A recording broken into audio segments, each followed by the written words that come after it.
To avoid any shocks, Australia told 4 countries about the defence deal before announcing it. China was one of them, but that didn't stop Beijing publicly expressing its doubts. China correspondent Stephen McDonnell reports from Beijing.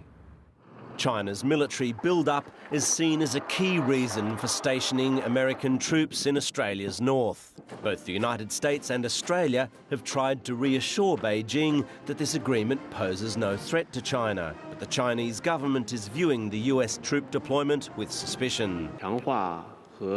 It may not be appropriate to strengthen and extend this military alliance, whether it suits the common interests of countries around the region and the whole international community remains under question.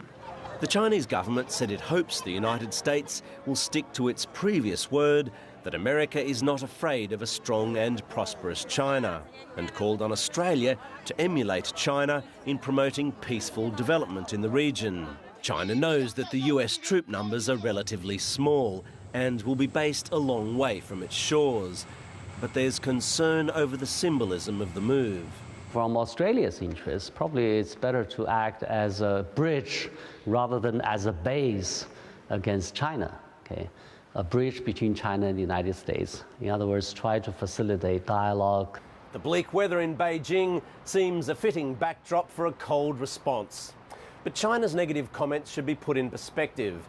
After all, Australia and the United States wouldn't have expected it to welcome the US troop presence. So some will argue that the reaction here hasn't been all that over the top after all. Yet closer to Australia, there's also nervousness amongst ASEAN nations. What I would hate to see is that if such developments were to provoke a reaction and counter-reaction, precisely to create that reverse or a vicious circle of tensions and mistrust. With Australia's economic future locked into Asia, and China in particular, it must be careful how it manages this situation. Stephen McDonnell, ABC News, Beijing.